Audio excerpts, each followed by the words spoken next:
La cafetière sur le comptoir de la cuisine émettait ce bruit depuis environ 8 mois, un gargouillis, un cliquetis, comme si elle s'étouffait. Sérafina se disait toujours qu'elle devrait la remplacer. Elle ne l'a jamais fait. Debout près de la fenêtre, tasse à la main, elle regardait les arroseurs automatiques balayer la pelouse. Le syndic de copropriété avait envoyé une autre lettre mardi dernier. Il était question des haies de gauche, jugées trop hautes de 5 cm. 5 cm. Elle lut la lettre 2 fois, la plia et la rangea dans le tiroir avec les 11 autres lettres qu'elle avait l'intention de traiter. C'était ça, la maison de Cherry Hills Village, belle de l'extérieur. Tout était impeccable en apparence. Et en dessous, juste un tiroir rempli de choses dont personne ne voulait s'occuper. Sérafina Elise Caldwell avait 33 ans, et ça se voyait. Pas de façon désagréable, mais plutôt comme quelqu'un qui travaillait depuis l'âge de 19 ans et qui en portait l'assurance tranquille. Ses cheveux noirs étaient généralement attachés en chignon bas. Une vieille cicatrice sur sa main gauche, souvenir du jour où elle avait cassé un verre la semaine où Dominique et elle avaient inauguré leur première boutique. Elle se souvenait parfaitement de cette soirée. Il était au téléphone avec un fournisseur. Elle avait nettoyé le sang elle-même, enroulé sa main dans un torchon et continué. C'était il y a 12 ans. C'était elle qui avait eu l'idée. Pas le genre d'idée vague évoquée lors d'un dîner, une vraie idée avec un plan d'affaires, des projections, un nom. Elle avait passé 3 mois à tout mettre au point avant même d'en parler à Dominique. Elle se rappelait être assise en face de lui à la table de leur cuisine, dans ce petit appartement de Capitol Hill. Celui où le radiateur claquait tous les soirs à 23 heures, étalant ses notes, ses chiffres, ses recherches. Il avait tout examiné, puis était resté silencieux un long moment.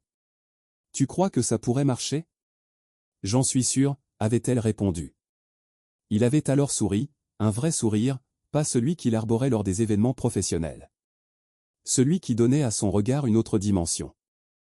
Alors allons-y, ils avaient contracté un prêt en utilisant ses économies comme garantie. Ses économies. Celles qu'elle avait accumulées en enchaînant les doubles journées pendant ses études, puis en gérant un portefeuille immobilier commercial pendant 3 ans. Le chargé de prêt de la banque de la 16e rue lui avait serré la main en premier, car c'était son nom qui figurait sur les documents. Celui de Dominique était venu plus tard. 12 ans, c'est long pour construire quelque chose.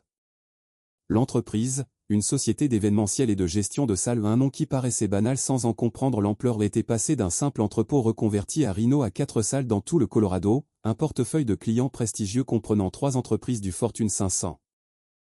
Et un chiffre d'affaires annuel qui suscitait un silence poli lors des dîners mondains lorsqu'on posait la question. Denver avait été bonne pour eux. Ou plutôt, et cette nuance commençait à avoir de l'importance pour Sérafina, d'une manière qu'elle n'avait pas encore pleinement analysée, Denver avait été bonne pour son intuition, son réseau, ses décisions. Pour le premier gros contrat, elle avait démarché elle-même le vice-président des opérations par téléphone, car Dominique lui avait dit que les chances étaient minces, et elle avait décidé de ne pas s'intéresser aux chances minces. Mais c'est Dominique qui était présent à l'inauguration. Il était doué pour ça. Vraiment. Il avait une autorité naturelle, une présence rassurante qui tenait à sa taille, à sa voix, à sa façon d'écouter, ou plutôt de faire semblant d'écouter. Il avait endossé le rôle d'homme d'affaires avec l'aisance de quelqu'un qui avait toujours su que c'était sa nature. Il réussissait bien ses entretiens. Il se souvenait des noms. Il avait juste oublié, en cours de route, que l'idée de l'entreprise venait de Sérafina. Au début, c'était des détails. Sa façon de dire « je » au lieu de « nous » dans les conversations. Sa façon de présenter une décision qu'elle avait prise comme une réflexion personnelle. Elle n'y avait pas prêté attention. Elle était généralement trop fatiguée, et il y avait toujours autre chose sur quoi se concentrer. Et puis, ce n'était plus un détail. Le premier signe qu'elle a identifié plus tard, non pas sur le moment, mais plus tard, en repensant à tout avec cette lucidité froide qui ne vient qu'après coup, c'était en janvier. Le voyage à Aspen. Dominique était parti pour un week-end de stratégie. 2 autres chefs d'entreprise, avait-il dit. Des gens avec qui ils avaient déjà travaillé. Il était rentré dimanche soir avec un léger bronzage et une énergie nouvelle qu'elle ne reconnaissait pas. Plus légère. Comme si quelque chose avait changé en lui. Elle préparait le dîner. Il était entré, avait posé son sac près de l'escalier, avait dit que le trajet du retour avait été pénible à cause de la neige sur l'île 70, puis il avait pris son téléphone et était allé dans son bureau. Il ne lui avait pas demandé comment s'était passé son week-end. Elle était restée devant les fourneaux et avait pensé, tiens. C'était tout. Juste ça. Tiens. Comme une petite pierre qui tombe dans l'eau. Elle l'avait noté et avait continué à cuisiner. Février avait été plus chargé que d'habitude. Ils avaient un événement d'entreprise majeur le 3e week-end, avec 300 invités, le sommet annuel des dirigeants d'une entreprise technologique, le genre de contrat qui leur permet de joindre les deux bouts pendant un trimestre. Serafina s'occupait elle-même de la logistique, ce qui signifiait que des journées de 6 heures et une boule dans l'épaule gauche qui la poursuivait depuis Thanksgiving. Dominique s'occupait des dîners avec les clients. Une femme était présente à l'un d'eux.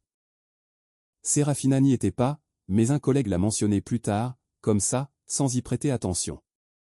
La nouvelle consultante qu'ils avaient embauchée, Evangeline quelque chose, très brillante. Serafina avait noté le nom. Evangeline quelque chose. Elle notait beaucoup de choses. En mars, un changement faillit lui échapper, car elle était plongée dans les rapports du premier trimestre. Dominique commença à aller à la salle de sport les mardis et jeudis matins. C'était remarquable, car il n'avait pas fait de sport volontairement depuis 2019, date à laquelle il avait acheté un peloton qui, depuis, servait de cintre de prix au sous-sol. Le sac de sport qu'il avait acheté était neuf, gris foncé, d'une marque qu'elle ne connaissait pas. Il recommença aussi à mettre du parfum.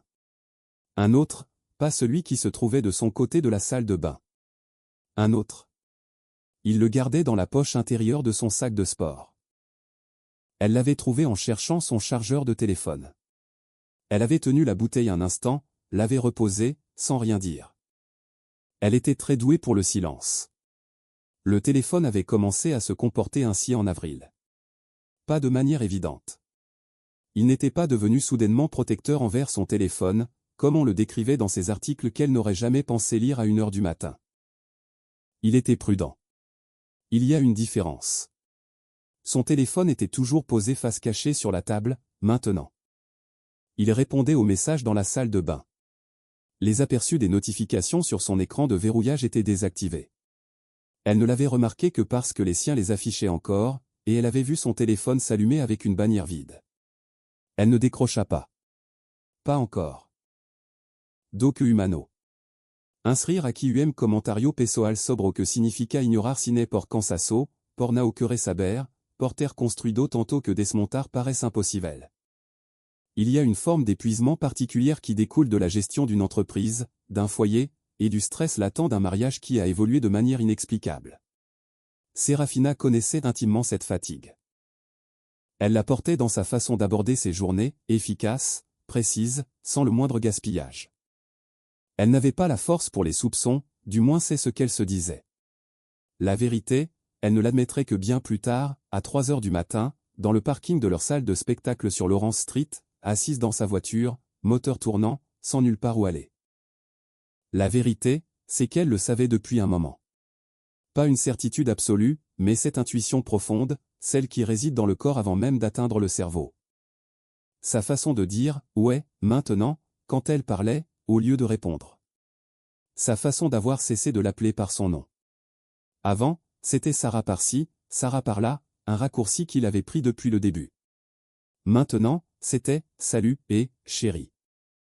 Et quand il s'en est souvenu, « chérie ». Un mot qui sonne bien en surface, mais qui ne veut absolument rien dire quand il remplace une vraie présence. Elle avait 33 ans. Elle avait construit quelque chose de réel, de durable et d'important, et pourtant, l'année précédente, son mari l'avait reléguée au rang de meuble. Le courriel était arrivé un mercredi soir de mai. Elle ne cherchait rien. Assise à la table de la cuisine, son ordinateur portable ouvert, elle consultait des factures de fournisseurs. L'ordinateur portable de Dominique était lui aussi ouvert en face d'elle, écran allumé, car il était allé répondre à un appel dans l'autre pièce et ne l'avait pas fermé. Elle ne cherchait pas à lire quoi que ce soit. La notification est apparue en haut de son écran. Evangeline Frost. Je repense encore à samedi. Tu avais raison sur toute la ligne. Serafina lut le message une fois, puis une deuxième. Ensuite, elle regarda par la fenêtre de la cuisine les arroseurs automatiques qui fonctionnaient dans le noir, car quelqu'un avait mal réglé le minuteur et personne ne l'avait réparé. Elle ferma la facture du fournisseur qu'elle était en train de vérifier, ouvrit une nouvelle feuille de calcul et commença une liste. Dehors, les arroseurs automatiques continuaient de fonctionner sans relâche, arrosant les mêmes zones de pelouse depuis 3 ans. La liste comptait 12 points jeudi matin. Rien d'émotionnel. Pas de « il est rentré tard » ou de « il semble distant ». Serafina ne fonctionnait pas comme ça. La liste était factuelle, date, heure, montant, anomalie. Le genre de document qu'on rédige lorsqu'on vérifie un contrat fournisseur et qu'on soupçonne une irrégularité. Elle faisait ce genre de travail depuis 12 ans. Il s'avérait que cette compétence était transférable. Premier point, 14 janvier 2016, voyage à Aspen. Facturé sur la carte de l'entreprise pour un week-end de stratégie. Elle avait consulté le relevé sur son ordinateur portable mercredi soir, après avoir reçu le courriel. Après être restée assise 40 minutes à la table de la cuisine, immobile. Frais d'hôtel, le Limelight, 2 nuits, une chambre. Elle connaissait le Limelight. Elle y avait organisé un dîner d'affaires en 2021.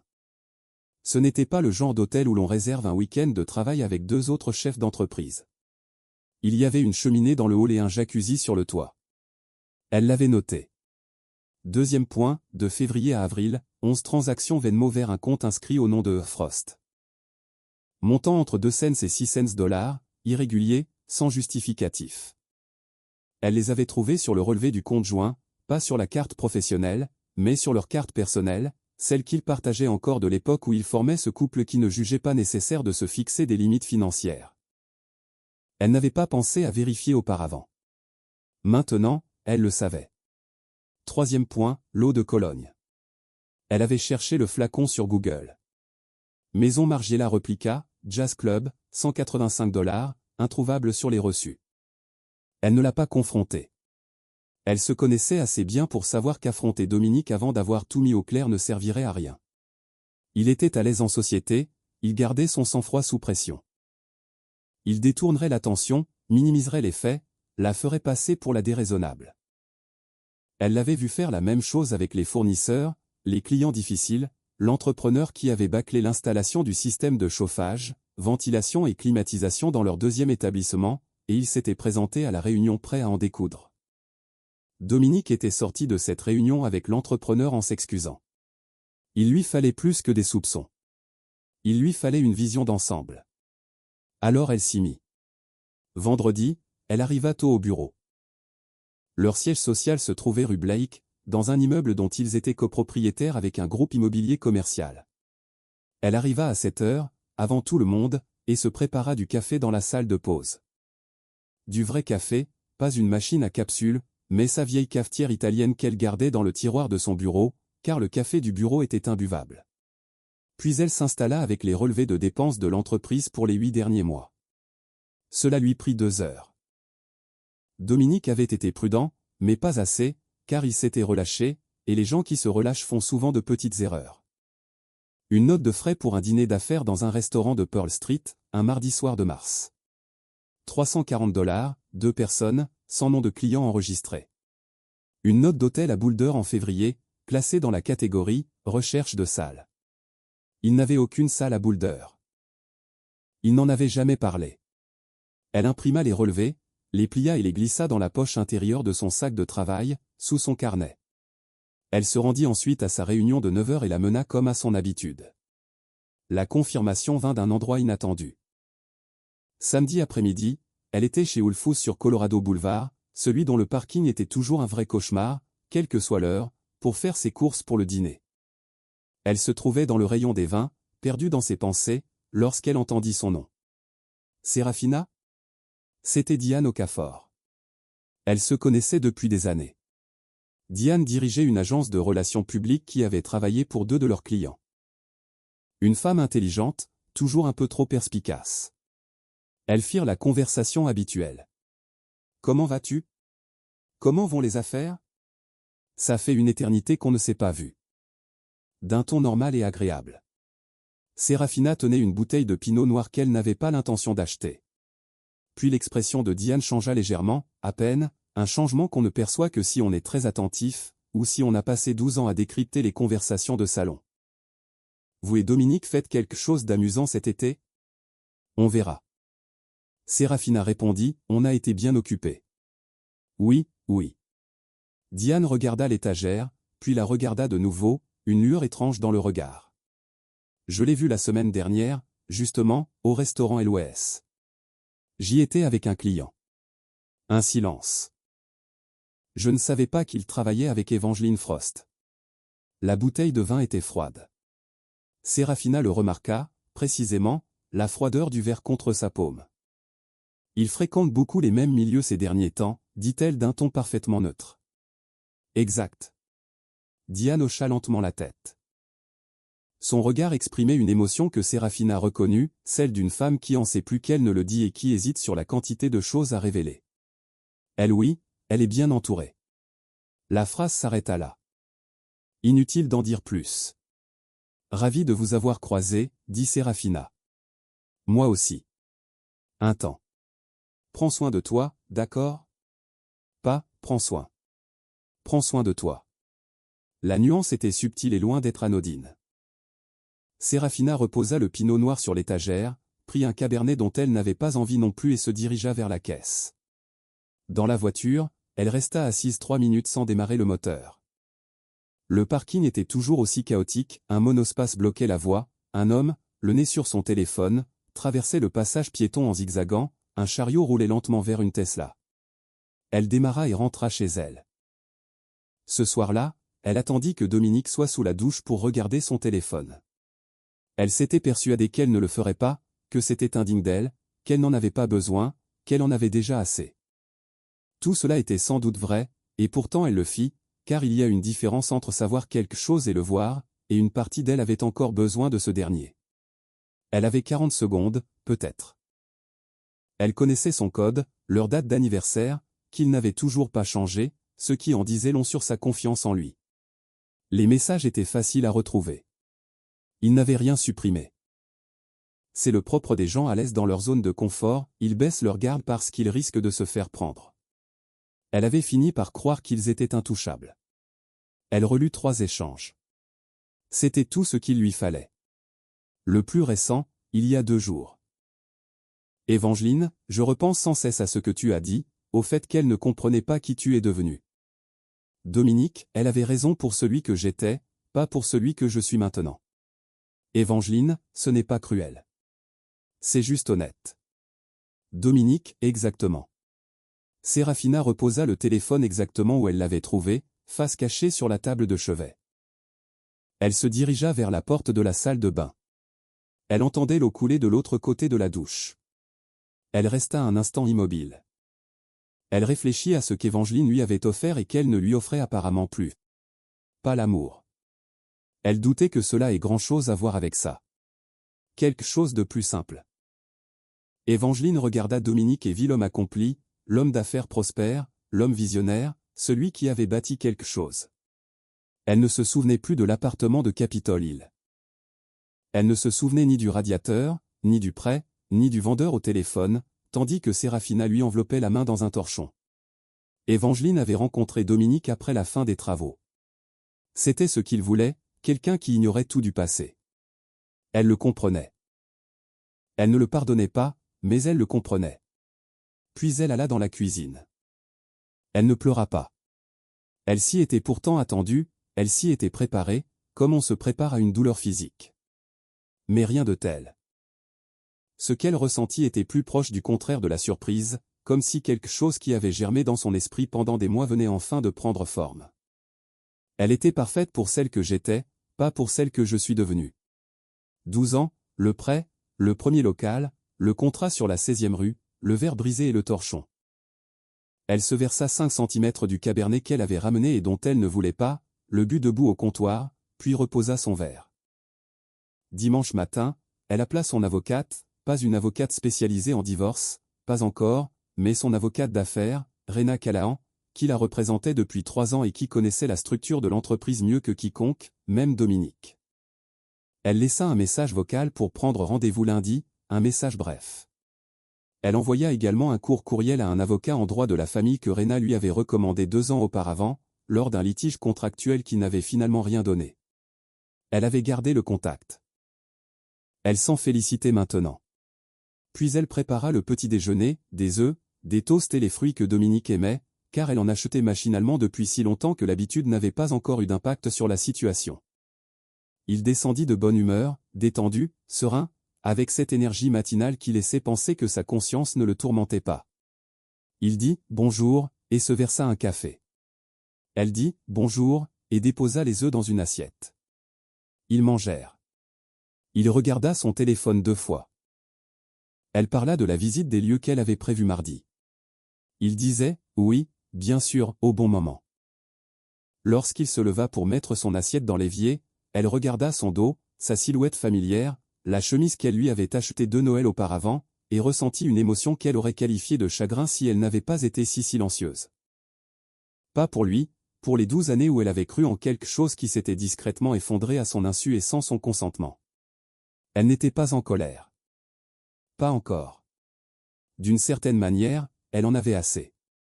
Lundi matin. Bureau de Rina, 17e avenue, 11e étage. La fenêtre donnant sur le parking. Sérafina était assise en face d'elle, un dossier contenant des relevés imprimés, les relevés Venmo, les factures d'hôtel. Rina examina tout sans expression. La cinquantaine, 25 ans d'expérience en droit de la famille et des affaires, son visage était de ceux qui ne laissaient rien transparaître jusqu'à ce qu'elle décide de le faire. « Parlez-moi de la structure de l'actionnariat » dit-elle une fois terminée. Sérafina lui expliqua. Rina posa 3 questions, prit des notes, puis jeta un nouveau coup d'œil au dossier. « D'accord » dit-elle enfin. Elle se laissa aller en arrière. « Voilà où nous en sommes. » Elle expliqua le dossier à Sérafina. L'immatriculation de l'entreprise, les titres de propriété, les comptes d'investissement.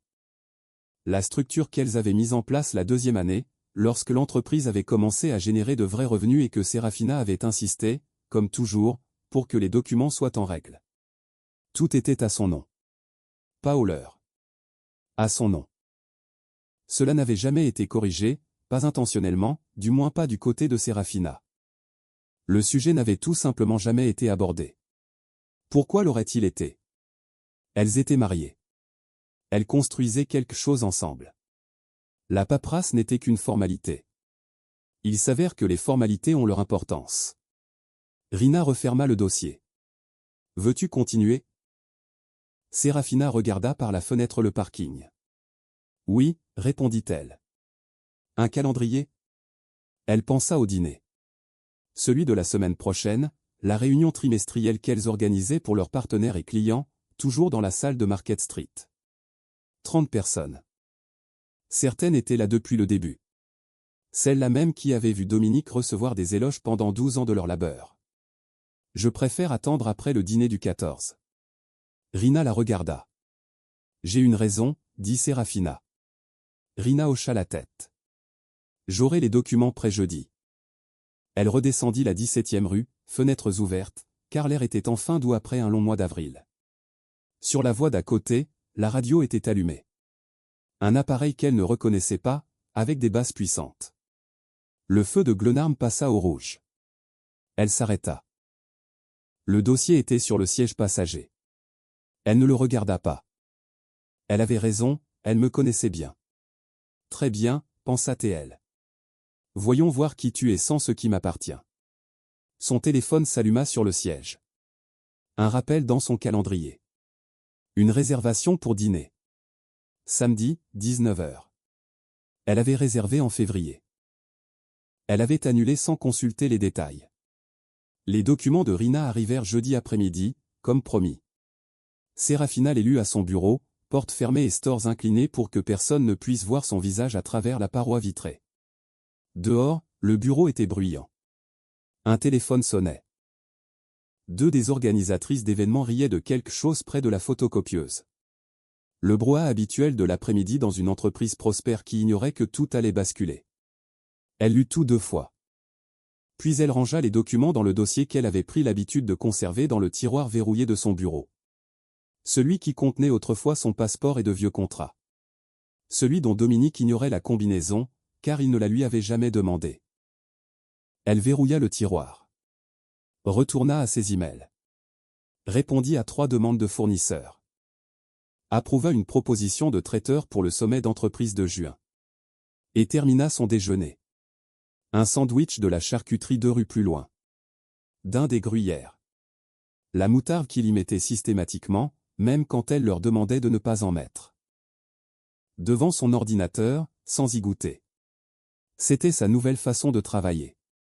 Compartimenté. Chaque chose à sa place. Tous les tiroirs verrouillés. Chaque geste était mûrement réfléchi. Elle excellait dans ce domaine. Le dîner du 14 était une tradition trimestrielle. 30 invités, des partenaires, une poignée de clients de longue date. Le genre de soirée à la fois indispensable professionnellement et épuisante socialement. Ils l'organisaient dans leur établissement de Market Street. Serafina avait elle-même établi la liste des invités des années auparavant. Et elle l'avait tenue à jour depuis. Elle connaissait chacun d'eux. Elle savait précisément qui, parmi eux, avait vu Dominique s'attribuer le mérite de projets qu'elle avait réalisés. Elle savait qui lui avait serré la main lors d'inauguration, tandis qu'elle restait à 2 pas en retrait.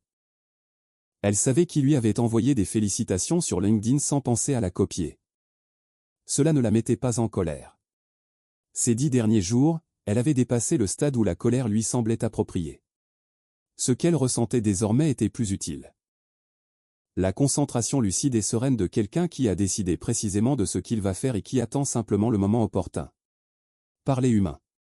Elle appela sa sœur un mardi soir, début mai. Adly vivait à Portland.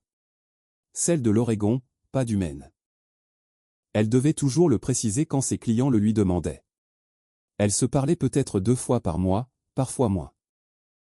Non pas qu'elles ne soient pas proches, mais parce que toutes deux avaient des vies tellement chargées qu'elles devaient jongler avec leur emploi du temps pour respirer.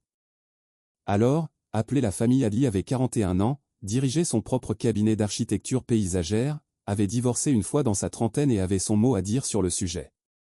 Serafina ne lui raconta pas tout d'un coup. Elle commença par le travail. Le sommet de juin. La nouvelle coordinatrice de site qu'elle avait embauchée. Puis elle laissa un silence s'installer. Il y a quelque chose qui cloche, dit Adly. Ce n'était pas une question. Ouais. Dominique? Ouais. Un silence. Serafina entendait la pluie en fond sonore. Portland avait ce don. Une pluie omniprésente, comme un bruit de fond. C'est grave? Grave. Un autre silence. D'accord. La voix d'Adly changea. Pas plus douce à proprement parler. Plus concentrée. Comme lorsqu'elle réfléchissait à quelque chose. De quoi as-tu besoin? Cette question. Serafina dut poser sa main à plat sur le comptoir de la cuisine un instant, car cette question précise, pas ce qui s'était passé, pas « dis-moi tout », mais « de quoi as-tu besoin ?» avait eu l'effet inattendu de lui faire piquer les yeux comme rien d'autre n'y était parvenu en 10 jours. « J'ai besoin de tenir jusqu'au 14, dit-elle. Après, j'en saurai plus. Je peux descendre. Pas encore. Bientôt. D'accord. Argument du genre, je n'en sais rien. Non, tu es sûr ou tu devrais vraiment me laisser faire? Bon, d'accord. Je suis là. Je sais. Après avoir raccroché, elle resta un moment près de la fenêtre de la cuisine. Le jardin était plongé dans l'obscurité. Les arroseurs automatiques ne fonctionnaient pas. Elle avait enfin réparé le programmateur la semaine précédente. Quelque chose qu'elle remettait à plus tard depuis des mois. Quelque chose qui lui avait pris 11 minutes une fois qu'elle s'y était mise. Étrange comme ça marche. Elle a géré les préparatifs du 14 comme elle l'avait fait pour chaque événement depuis 12 ans. Méticuleusement. Discrètement. Sans en faire étalage. Mais cette fois-ci, elle a ajouté une étape. Elle a appelé Rina mercredi et a confirmé que les documents relatifs aux actifs de l'entreprise étaient prêts. Rina a confirmé. Tu veux qu'on te les livre sur place ou tu préfères les apporter toi-même? Je les apporterai. Serafina. Un silence. Tu es sûr de la date? Devant du public? Il est devant du public depuis 12 ans, dit-elle. Moi aussi. Rina resta silencieuse un instant. D'accord, jeudi. J'enverrai le dernier lot par coursier. La demande de divorce, ça passe par le bureau de Kim, c'est bien ça? Exact. Elle a déjà préparé les papiers. Bien. Un autre silence. Appelle-moi après. Elle appela également Reed Callahan. Sans lien de parenté avec Rina. Il dirigeait le cabinet de conseil financier qu'ils utilisaient depuis la 4e année. Elle lui posa une question précise concernant les registres de propriété. Il lui demanda si tout était en ordre. Elle répondit par l'affirmative, voulant simplement s'assurer de bien comprendre la structure. Elle la comprenait parfaitement. Elle voulait juste l'entendre la confirmer à voix haute. Dominique, pendant tout ce temps, était à la fois présent et absent, comme il l'avait été pendant des mois. Il était physiquement dans la maison. Il dîna, regarda le match qui passait, posa des questions sur le sommet de juin, car il concernait l'entreprise et il continuait de suivre les affaires de près. En apparence, il était le même. Sérafina l'observait comme elle observerait un fournisseur qu'elle soupçonne de surfacturer. Non pas avec hostilité, mais avec attention. Elle prenait des notes. La façon dont il détournait son téléphone lorsqu'il tapait. La façon dont il avait commencé à prendre sa douche à la salle de sport les mardis et jeudis, et à rentrer déjà propre, ce qu'elle avait remarqué Mars, sans un mot. Son regard parfois posé sur elle, avec peut-être de la culpabilité, ou peut-être simplement une absence d'émotion particulière. Elle se demandait parfois s'il la croyait naïve. Probablement. Il sentirait si facilement qu'il avait cessé d'imaginer qu'elle puisse être différente. C'était son erreur. Les gens allaient cesser d'imaginer la vie intérieure des autres. Jeudi soir, elle s'assit à la table de la cuisine et relut l'enveloppe de Rina. Non pas par nécessité, elle la connaissait pratiquement par cœur, mais parce que la lecture avait quelque chose d'apaisant. L'immatriculation de la société. Son nom. Les titres de propriété. Son nom. Le portefeuille d'investissement constituait la 3e année, lorsque l'entreprise avait généré suffisamment de revenus pour justifier sa protection. Son nom. Elle remit tout en place, prit 2 documents dans le dossier, les glissa dans une enveloppe plus petite, du genre qui se glisse dans un sac sans laisser de traces, et inscrivit la date dessus, 14 mai. La semaine précédant le dîner était normale, comme seule la semaine précédant un événement irréversible peut l'être. Cela pouvait l'être. Chaque instant ordinaire semblait légèrement surexposé, légèrement trop précis. Elle se souvenait de détails qu'elle n'aurait normalement pas remarqués. La fissure dans le pare-brise de sa voiture qu'elle avait l'intention de prendre en photo. L'odeur différente du bureau le matin depuis le changement de société de nettoyage. Le jeune homme qui travaillait au comptoir de l'épicerie et qui, enfin, prenait sa commande correctement. Elle avait bien dormi. Elle s'attendait à ne pas y arriver, mais elle avait bien dormi. Cette heure la plupart des nuits, soit plus qu'avant que tout cela ne commence. Peut-être que son corps avait décidé que l'incertitude était dissipée et qu'il pouvait enfin se reposer. La décision était prise. Le reste n'était qu'une question d'exécution. Elle rappelait Adli le dimanche précédant le dîner. Vendredi, je prends l'avion, a dit Adli avant même que Sérafina puisse dire un mot. J'ai déjà vérifié les vols. Tu n'es pas obligé. Je sais que je n'y suis pas obligé. Sérafina jeta un coup d'œil au jardin. Les haies à gauche étaient encore, techniquement, trop hautes de 5 cm. Elle avait reçu une autre lettre du syndic. D'accord, dit-elle. Rendez-vous vendredi. La veille du 14, elle se rendit seule en voiture à la salle et entra avec sa clé. Elle avait toujours eu une clé et s'était toujours rendue sur place avant les événements pour repérer les lieux, vérifier l'installation, s'assurer que tout était en ordre. La salle de Market Street était sa préférée des 4.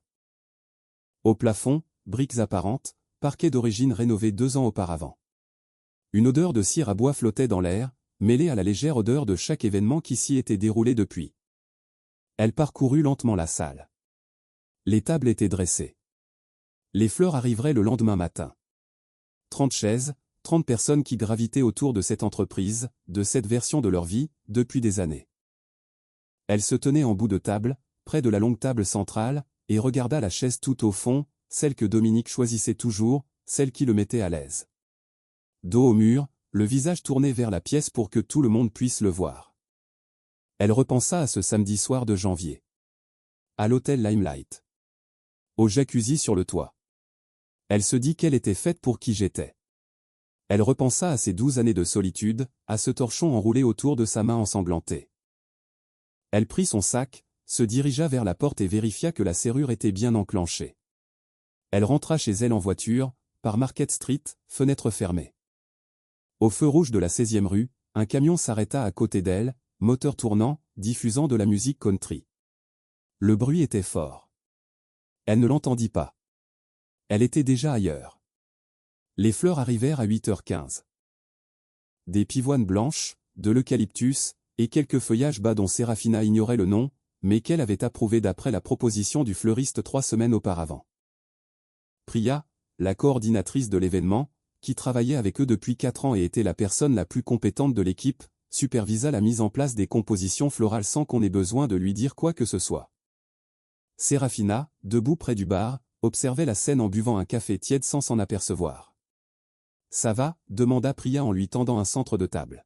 « Parfait » répondit Serafina. Priya lui jeta un coup d'œil, sans insister. 4 ans, c'était bien assez pour savoir quand ne pas poser de questions. Les invités commencèrent à arriver à 19h. Serafina resta à la porte pendant les 20 premières minutes, comme toujours, accueillant les gens d'une poignée de main ferme, d'un sourire sincère, se souvenant quels clients préféraient parler de leurs enfants et lesquels préféraient parler de chiffre d'affaires. Elle excellait dans ce domaine. Elle avait toujours été douée pour ça, même si c'était Dominique qui était présenté comme le visage de l'entreprise dans les articles de presse spécialisés. Il arriva à 19h10, venant de je ne sais où cet après-midi-là, vêtu du blazer sombre qu'elle avait fait nettoyer à sec pour lui mardi, car elle était encore en pilotage automatique.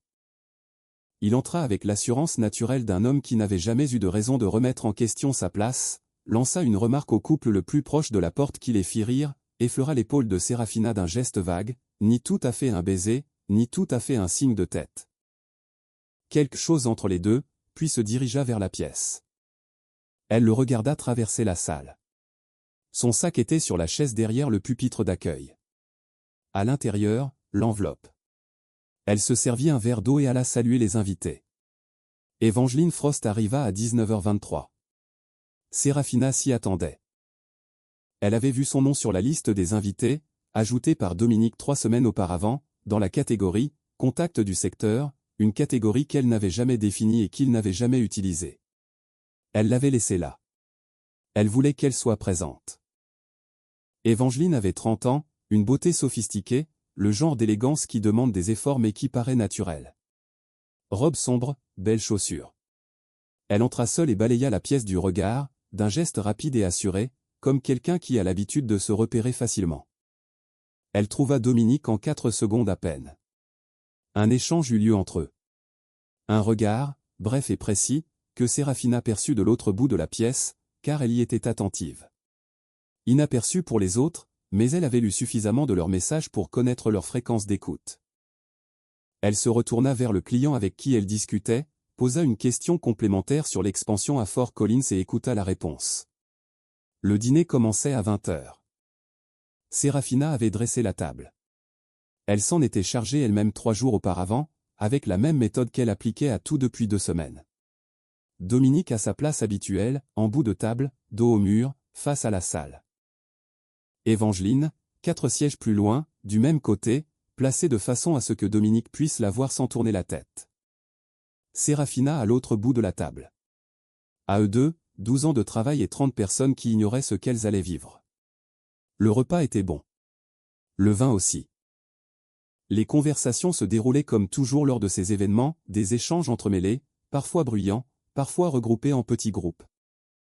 Serafina termina son repas, discuta avec le couple à sa gauche de leur projet d'été, puis avec la femme à sa droite, une avocate spécialisée en immobilier commercial qu'elle connaissait depuis 2 ans, d'un problème de zonage à l'eau qui avait fait la une des journaux. Elle était présente. Elle allait bien. Ses mains étaient parfaitement stables. À mi-chemin de la table, Dominique avait parlé plus que d'habitude. Elle entendait sa voix s'élever au-dessus du brouhaha ambiant, ce registre particulier qu'il utilisait lorsqu'il était sur scène, quand le public était suffisamment nombreux pour le justifier. Elle l'entendait depuis 12 ans. Elle savait exactement ce que cela signifiait. Au moment où les assiettes principales étaient débarrassées, il était lancé. Ce qui est particulier avec la construction de quelque chose de concret, disait-il d'une voix suffisamment forte pour que les tables voisines soient à moitié tournées, c'est qu'il faut une certaine vision. La plupart des gens sont réactifs. Ils attendent de voir où les choses mènent et ils suivent. Ceux qui construisent, eux, voient le résultat avant même qu'il n'existe. Des têtes acquiescèrent. Quelqu'un dit « Absolument ». Evangeline, 4 places plus loin, l'observait avec une expression que Sérafina reconnut grâce au message. Attentive, admirative, légèrement possessive, comme celle de quelqu'un qui regarde quelque chose qu'il considère comme sien. Dominique la regarda. « J'ai eu de la chance, dit-il, d'avoir dans ma vie, ces derniers temps, des personnes qui me poussent à réfléchir à ce niveau, qui m'incitent à devenir la personne que ce travail exige. » Quelques personnes sourirent. Poliment, chaleureusement. Sérafina posa sa fourchette. Elle le laissa terminer sa phrase, laissant la légère vague d'approbation se propager. Elle s'installa à table, laissant Evangeline recevoir le regard qu'il lui lançait. 3 secondes, et le tour était joué. Apparemment pas assez longtemps pour être remarqué, mais assez pour Sérafina. Elle prit son verre de vin, but une gorgée et se leva. Le silence ne retomba pas immédiatement. Il fallut un instant. Des phrases s'achevèrent, un rire s'éteignit, puis le silence s'installa, car la présence inhabituelle de Sérafina debout à son bout de table était suffisamment remarquée. Dominique la regarda. Une lueur d'inquiétude. De la confusion. Une légère lassitude. « Excusez-moi de vous interrompre, dit-elle. » Sa voix était posée, pas forte, mais la salle avait une bonne acoustique. Elle l'avait toujours eue. Elle avait choisi cet endroit en partie pour cette raison. « J'aimerais dire quelque chose, si vous le permettez. » Quelques personnes sourirent, supposant qu'un toast était prévu. Elle se baissa, prit son sac et en sortit l'enveloppe. « Je tiens à remercier toutes les personnes présentes ce soir, dit-elle. Franchement, beaucoup d'entre vous font partie de cette entreprise depuis le début. Vous l'avez vu grandir, et je pense, elle marqua une pause, non pas pour faire de l'effet, mais parce qu'elle choisissait ses mots avec soin. Je pense que beaucoup d'entre vous ont une version de l'histoire, une idée de comment elle a été créée. » Le silence retomba. Un silence total. L'expression de Dominique avait changé. Sa fatigue était plus palpable. Dominique avait parlé ce soir de vision. Elle le regarda de l'autre côté de la table. De voir quelque chose avant même que cela n'existe. Un temps. Il a raison, quelqu'un l'a vu, a eu l'idée, a rédigé le plan d'affaires, a contracté un prêt avec ses économies, parce que c'était tout ce qu'il avait, a négocié le premier contrat. A travaillé toute la nuit quand le premier local a failli ne pas ouvrir à cause d'une panne de climatisation et du fournisseur qui menaçait de partir. Elle jeta un coup d'œil autour de la table. Certains visages étaient indéchiffrables. D'autres, si. Je suis venu dans cette pièce une centaine de fois. J'ai bâti cette entreprise de A à Z, et j'ai tous les documents pour le prouver. Elle ouvrit l'enveloppe, déposa 2 documents sur la table devant elle, sans les tendre à personne, les laissant simplement à la vue de tous. Ce sont les documents de propriété, dit-elle. L'immatriculation de l'entreprise, les titres de propriété, les comptes d'investissement, tout ce que représente cette société et tout ce qu'elle possède. Elle regarda de nouveau Dominique. Tout est à mon nom.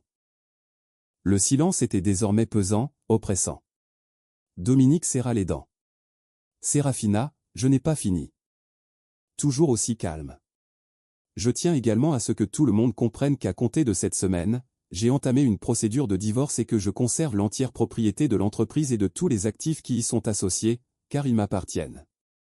Un silence. Ils m'ont toujours appartenu. Elle prit le 2e document dans l'enveloppe et le posa sur la table à côté du premier. Celui-ci, dit-elle, est pour toi. Dominique le regarda. Les papiers du divorce. Il n'y toucha pas. De l'autre côté de la table, Evangeline s'était figée. Son expression admirative avait disparu.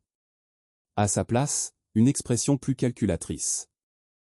Le rapide bilan intérieur de quelqu'un qui réalise que le sol s'est dérobé sous ses pieds d'une manière inattendue. L'homme autour duquel elle avait bâti sa position, son entreprise, son argent, son monde, venait de se révéler n'être rien de tout cela. Son visage, au bout de la table, s'était décomposé. Le jeu de la comédie s'était arrêté. Il ne restait plus qu'un homme en blazer sombre, qui avait fait une série de choix au fil du temps et qui se trouvait maintenant assis dans une pièce remplie de personnes qui comprenaient parfaitement le prix de ses choix. Sérafina regarda la table. Les pivoines, les verres de vin à moitié vides, le dîner qu'elle avait organisé pour 30 personnes dans la salle qu'elle avait choisie, aux tables qu'elle avait dressées. « Merci à tous d'être là ce soir, dit-elle. Elle prit son sac et se dirigea vers la porte. Priya se tenait près de la sortie, son bloc-notes à la main. Elle regarda Sérafina passer, sans rien dire. Après un instant, très discrètement, elle s'écarta. La porte se referma derrière elle. À l'intérieur, un long silence s'installa. Dehors, Market Street était simplement Market Street, la circulation, un cycliste, un restaurant 2 portes plus loin, les fenêtres illuminées d'où s'échappait le bruit. Sérafina s'arrêta sur le trottoir et respira profondément. L'air était frais. Non loin de là, une odeur de pluie se faisait sentir, une odeur de pluie qui n'était pas encore arrivée. Elle rejoignit sa voiture sans se retourner. Adli arriva le lendemain matin. Elle se présenta à la maison de Sherry Hills à 11h avec une valise cabine à roulettes, un sac en papier du Starbucks de l'aéroport qui avait mal supporté le vol, 2 cafés froids et un pain aux bananes écrasé quelque part au-dessus de l'Utah. Elle posa le tout sur le plan de travail de la cuisine, observa la maison du regard, comme on observe un endroit qu'on a longtemps cherché à se représenter, puis regarda Sérafina. « Ça va ?» ?»« Oui, » répondit Sérafina. « Je crois que oui. » Adli hocha la tête, ouvrit le sac et lui tendit le café le moins écrasé des deux. « Raconte-moi tout. » Les 6 semaines suivantes furent un véritable calvaire. Personne ne vous dit ça. Ce qui se passe après la décision, après l'instant précis où la porte se referme. On voudrait que l'histoire s'arrête là, sur le seuil, dans cette pause dramatique sur le trottoir, mais la vie continue. Elle poursuit son cours, et s'ensuivent paperasse, coups de fil et la lassitude sourde de démanteler un projet construit pendant 12 ans. Dominique a engagé un avocat. Évidemment. Un du centre-ville, un avocat dont les honoraires étaient si élevés que la facture à elle seule en disait long. Ils ont déposé une demande reconventionnelle. Ils ont prétendu que la structure de propriété n'était qu'un détail, que le mariage constituait une société de fait, que 12 années de vie commune lui donnaient droit à la liste était longue. Rina s'y attendait. C'est classique, a-t-elle dit à Sérafina au téléphone le lundi suivant le dîner. Sérafina était assise dans sa voiture, au parking de Lawrence Street, celui-là même auquel elle avait pensé en janvier, celui qu'elle évitait depuis des mois. Cette fois, elle s'y était garée exprès. Elle voulait voir si l'atmosphère était toujours la même. Ce n'était plus le cas. Ils vont insister, on va riposter. Les documents sont clairs. Combien de temps ? Soyons réalistes, 4 à 6 mois avant que la situation ne soit réglée. Peut-être plus s'il veut faire traîner les choses. Sérafina regarda le plafond en béton du parking. Quelqu'un avait écrit « Juin » au marqueur sur un des piliers, pour des raisons qu'elle ne pouvait expliquer et qu'elle ne cherchait pas à expliquer. « Bon, dit-elle. Allons-y, Dominique a déménagé la première semaine de juin. Il a emporté ce qu'il pouvait, ses vêtements, le tourne-disque qu'il avait depuis la fac, le tableau dans le couloir, un cadeau de ses parents. Sérafina avait accepté qu'il l'emporte, car elle ne l'avait jamais aimé de toute façon. Les déménageurs qu'il avait engagés étaient efficaces et ont terminé en 4 heures. Elle était au bureau pendant tout le déménagement, non pas parce qu'elle ne pouvait pas être là, mais parce qu'elle avait décidé que sa présence ne servait à rien. Quand elle est rentrée ce soir-là, les emplacements où se trouvaient ses affaires étaient vides. Elle est restée un instant dans le couloir, puis elle est allée à la cuisine et a préparé le dîner. L'implication d'Evangeline Frost dans cette histoire fut plus brève que prévu. Fin mai, 2 semaines après le dîner du 14, elle avait disparu de tous les réseaux professionnels. Son nom avait disparu des listes de diffusion professionnelles que Sérafina consultait de temps à autre. Son profil LinkedIn était devenu inactif. Un contact commun mentionna, spontanément, qu'elle avait accepté une mission de consultante à Seattle. Quelques semaines plus tard, un autre contact mentionna que le contrat avait capoté. Sérafina y réfléchit un instant. Evangeline était entrée dans cette pièce en s'attendant à trouver un homme avec des ressources, de la crédibilité, une entreprise à son actif. Au final, elle n'avait trouvé qu'un homme avec un tourne-disque et un tableau offert par ses parents. L'investissement s'était avéré perdant pour tout le monde. Sans entreprise, sans argent, sans l'image de Dominique autour duquel elle avait bâti sa vie, celui qui possédait des biens, qui avait du poids et de la crédibilité dans le milieu des affaires de Denver, il n'y avait plus aucune raison de rester. Elle avait fait un pari calculé. Le pari avait échoué. Après cela, Serafina n'y pensa plus guère. Il n'y avait pas de place pour ça, et surtout, ce n'était pas intéressant. Evangeline avait fait des choix et en assumait les conséquences. C'était tout. L'entreprise tournait à plein régime. C'était le constat que les avocats de Dominique ne cessaient de faire. L'entreprise n'avait pas besoin de lui. Elle n'en avait jamais eu besoin, du moins pas sur le plan opérationnel. Le personnel était sous la responsabilité de Serafina. Les relations clients avaient toujours été gérées par Serafina ou par des personnes qu'elle avait recrutées et formées. Les fournisseurs la connaissaient. Les contrats portaient sa signature. Il avait été le visage public d'une entreprise qu'elle avait bâtie, et lorsque ce visage disparut, l'entreprise continuait de fonctionner sans le moindre accroc. Priya ne démissionna pas. Personne d'autre non plus. En août, ils décrochèrent le plus gros contrat de l'histoire de l'entreprise, un contrat de 3 ans avec une multinationale du secteur technologique qui souhaitait organiser régulièrement des événements à Denver. Serafina a négocié elle-même le contrat pendant 4 semaines, au cours d'une série d'appels et de réunions qu'elle menait depuis son bureau de Blake Street, porte ouverte et store relevé. Elle a signé le contrat un mardi matin, envoyé un bref courriel à l'équipe, pris un café à la salle de pause, toujours avec sa cafetière italienne, refusant toujours de toucher à la machine à dosette, et est retournée travailler. À l'automne, la procédure judiciaire avait atteint son point culminant. La demande reconventionnelle de Dominique n'a pas résisté à un examen approfondi. Ses avocats avaient plaidé que les biens acquis pendant le mariage étaient des biens matrimoniaux, quel que soit le nom du conjoint. Et ils n'avaient pas tout à fait tort sur le plan juridique. Au Colorado, le partage des biens matrimoniaux est équitable, et non égal. Équitable signifie que le tribunal examine la contribution de chacun. Serafina disposait de 12 années de documents. Rina disposait également de 12 années de documents. Le bilan des contributions était sans équivoque. L'audience s'est déroulée sans incident. Pas de cris, pas de révélations, pas de moments mémorables. Bon, c'était bien dans un film. C'était fastidieux, coûteux et parfois exaspérant. Et puis, c'était fini. Il a reçu un règlement à l'amiable qui reflétait sa contribution réelle à l'entreprise, ce qui était vrai, il l'a reconnu, et qui représentait d'ailleurs bien moins de la moitié. Il a gardé le tourne-disque. Il a gardé le tableau. Il a reçu une pension alimentaire pendant 18 mois, la durée standard, qu'il a payée sans broncher. Il a emménagé dans un appartement en location à Capitol Hill, le quartier où tout avait commencé, ce qu'elle a trouvé ironique, mais qu'elle a fini par oublier. Elle a appris par des connaissances communes pendant l'hiver qu'il s'était lancé comme consultant indépendant. Que les choses étaient plus difficiles que prévu. Que la réputation qu'il s'était forgée en 12 ans pesait moins lourd sans le soutien de l'entreprise, des salles de spectacle, du personnel, du carnet de clients, de tout ce qui ne lui avait jamais vraiment appartenu. Elle n'était pas contente. Elle n'était pas triste non plus. Elle ne ressentait rien, ce qui était en soi une information révélatrice. Adli est revenue en octobre, cette fois pour une semaine entière. Elles sont montées en voiture jusqu'à Est Park un samedi et ont parcouru l'un des sentiers autour de Bear Lake, celui qui n'était pas trop technique, mais suffisamment long pour avoir le sentiment d'avoir accompli quelque chose. Les trembles commençaient à se parer de leur couleur d'automne.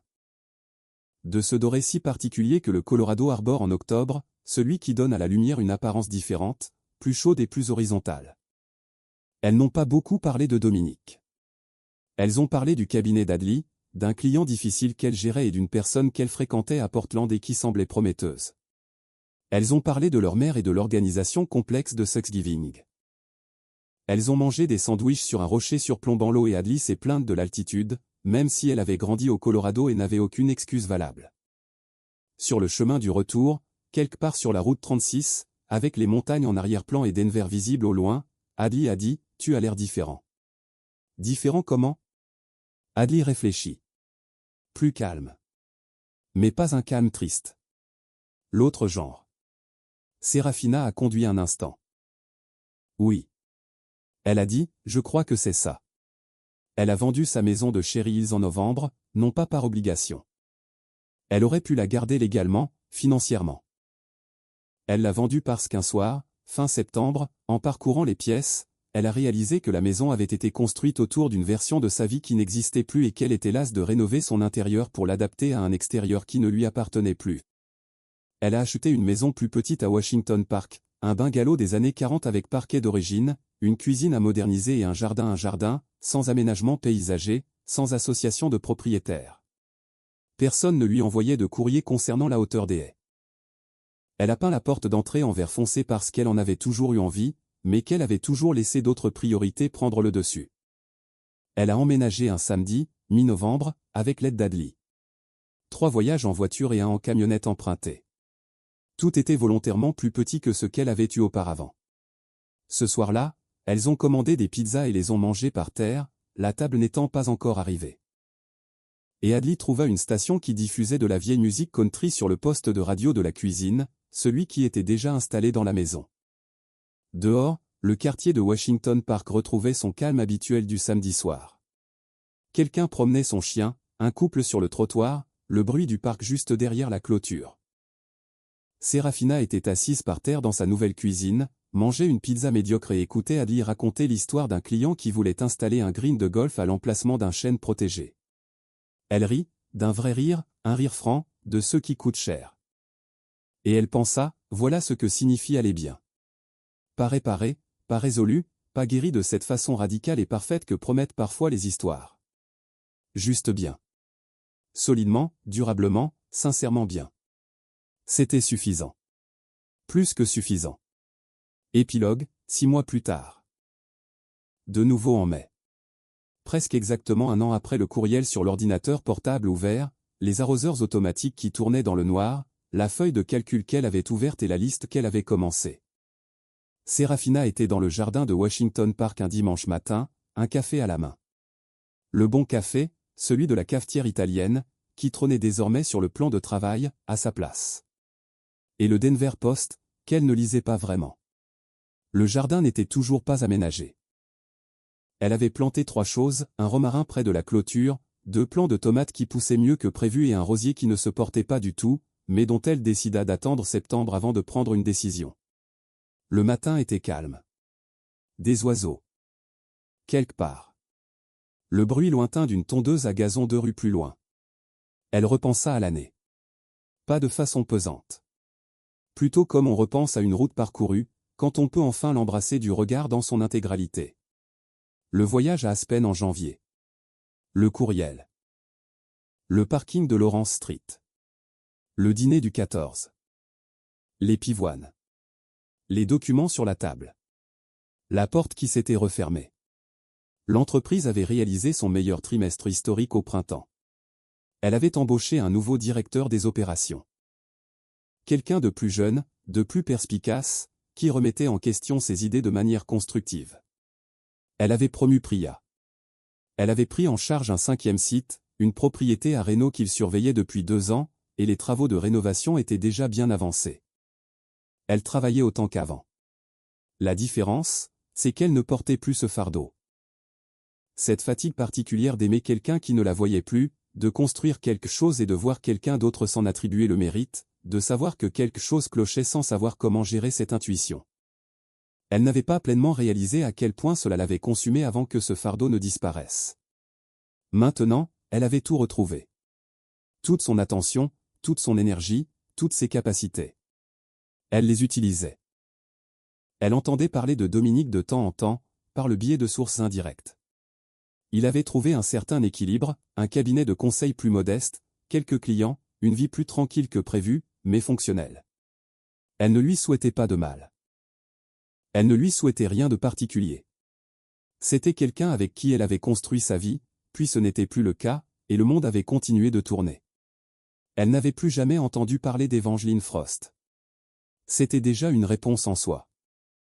Elle resta assise dans le jardin jusqu'à ce que le café soit terminé et que la chaleur matinale soit suffisante pour que l'ombre se dissipe sur la pelouse.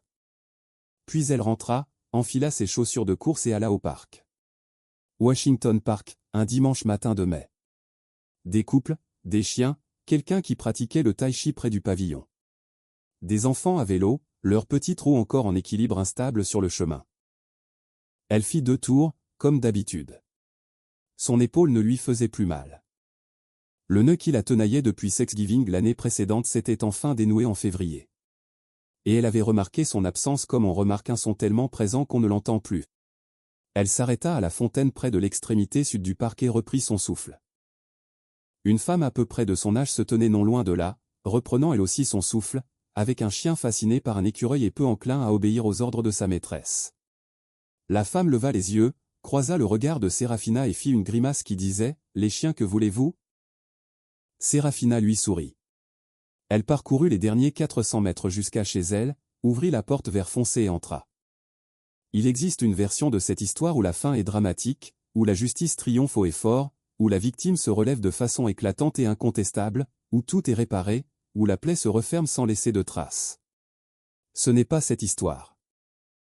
Celle-ci se termine avec une femme dans un bungalow de Washington Park, un dimanche matin de mai, un bon café, des tomates un peu abîmées et une rose qu'elle n'a pas encore abandonnée. Avec une entreprise qui lui appartient, qui lui a toujours appartenu, et qui marche bien. Avec une sœur qui répond au téléphone. Avec une épaule qui ne la fait pas souffrir. Avec une vie parfois plus modeste qu'avant, mais plus riche, sur les points essentiels, que tout ce qu'elle aurait pu construire en portant encore ce fardeau. Ceux qui s'approprient ce que vous avez bâti parient sur votre incapacité à reconnaître votre propre valeur et à le récupérer. Sérafina le savait. Elle l'avait toujours su. Il lui fallait juste un an pour s'en souvenir. Et vous, qu'auriez-vous fait? Partir en silence ou faire éclater la vérité au grand jour? Laissez un commentaire. Nous lisons tous les commentaires. Merci d'avoir regardé. Vos commentaires sont précieux pour notre travail. N'hésitez pas à nous dire ce que vous en pensez et d'où vous nous regardez. Abonnez-vous à la chaîne et activez les notifications pour ne manquer aucune histoire. Votre participation est essentielle à la poursuite de notre travail. Partagez cette histoire avec tous ceux qui pourraient l'apprécier.